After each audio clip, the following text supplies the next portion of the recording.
Fala galera do canal, tudo certo? Aqui é o professor Pedro e hoje nós vamos para uma aula de Reino Kush. Solta a vinheta!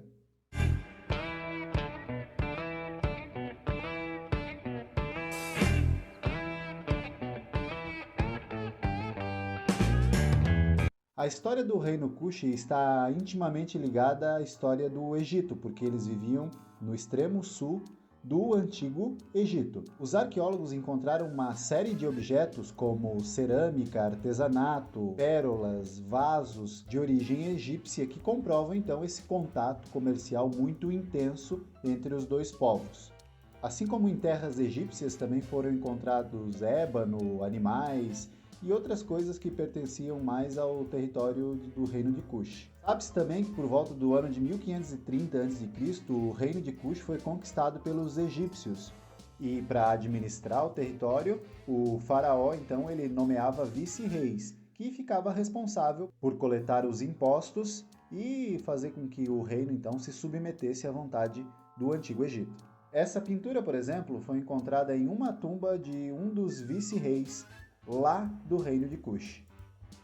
Sob o domínio dos egípcios, os cuxitas eles adotaram algumas medidas que faziam parte da cultura egípcia, como, por exemplo, a mumificação. Mas houve um tempo em que os cuxitas também dominaram os egípcios. Isso aconteceu por volta do ano de 730 a.C. Os cuxitas invadiram as terras egípcias e dominaram a capital Tebas, inaugurando a 25ª dinastia, que ficou conhecida como a Dinastia dos Faraós Negros. Os faraós dessa dinastia usavam uma coroa com duas serpentes para indicar que eles governavam o território do Egito e também o território cuxita. Eles se consideravam sucessores dos faraós egípcios e também ordenaram a construção de pirâmides para rituais funerários. Essa 25ª dinastia dos faraós negros, ela foi derrubada por outro povo que não era egípcio. Foi pelos temidos assírios. Este evento ocorreu no ano de 644 a.C. Com a invasão dos assírios, os cuxitas eles resolveram pegar sua mala e voltar correndo para sua casa. E começaram então a governar o seu reino, o reino de Kush, a partir da cidade de Napata e mais tarde, em 580 a.C., na cidade de Meroe. É importante destacar as características do reino de Kush, que eram bem diferentes, por exemplo, das dos egípcios. Sabe-se que depois da dominação dos cuxitas sobre os egípcios, na cidade de Meroe, eles elegiam os seus reis. Ou seja, o cargo de rei ele não era hereditário, não era passado de pai para filho, e sim era um cargo eletivo. Também sabe-se que a mulher tinha um papel muito importante na política.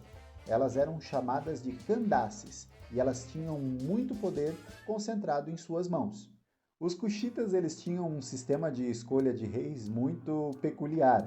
Inicialmente, os líderes das comunidades eles acabavam votando nas pessoas que pareciam ser mais preparadas para comandar o reino. Em seguida, eles lançavam semente ao chão, como uma forma de consulta aos deuses se aquela escolha então ela tinha sido acertada. Se as plantas então elas crescessem, e esse era o sinal dos deuses que a escolha foi perfeita.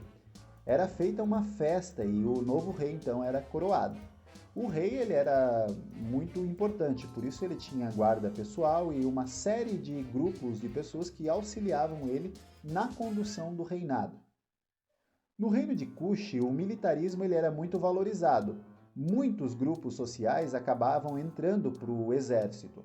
Eles entraram em combate diversas vezes, principalmente contra o povo egípcio. Muitos eram soldados que lutavam a pé, outros lutavam a cavalo, e no final do reino de Kush, nós ainda temos alguns carros de combate, como vocês estão vendo aqui nessa imagem.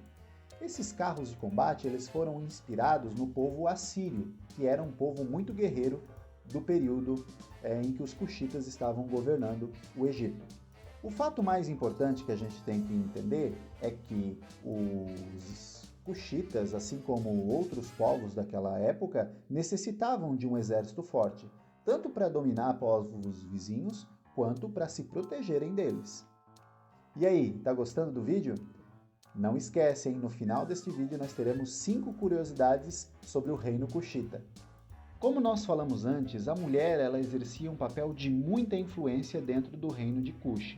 As Candaces, como eram chamadas, poderiam ter vários cargos de alto padrão, como sacerdotisas, como vice-reis, como líderes tribais, enfim, ela poderia exercer um cargo muito importante. As decisões poderiam passar por suas mãos. Muitos historiadores dizem que o império ele resistiu às constantes investidas de povos estrangeiros graças ao poder da mulher e por sua forte administração e por suas decisões acertadas em torno da política. Fato que as Candaces elas tinham muito poder. Naquela época, nenhuma outra sociedade dava tanto poder à mulher quanto o reino de Kush. Dentro da sociedade Kushita, enquanto a capital foi Napata, nós temos uma diversidade de produtos agrícolas muito grande. Ou seja, o reino Kushita ele dependia muito da agricultura para sua economia girar. Quando a sua capital foi transferida para a cidade de Meroe, onde as chuvas eram mais abundantes, mais regulares, aconteciam mais, a área cultivada ela foi ampliada e ela passou a concorrer de igual para igual com seu vizinho, o Antigo Egito. Podemos destacar na agricultura Kushita o trigo, a cevada e o sorgo. Os Kushitas também se aproveitavam das águas do rio Nilo, já que eles também viviam às margens. Inicialmente, eles conseguiam levar água a lugares muito distantes da sua margem, com carros de boi, rodas d'água e outras invenções daquele período.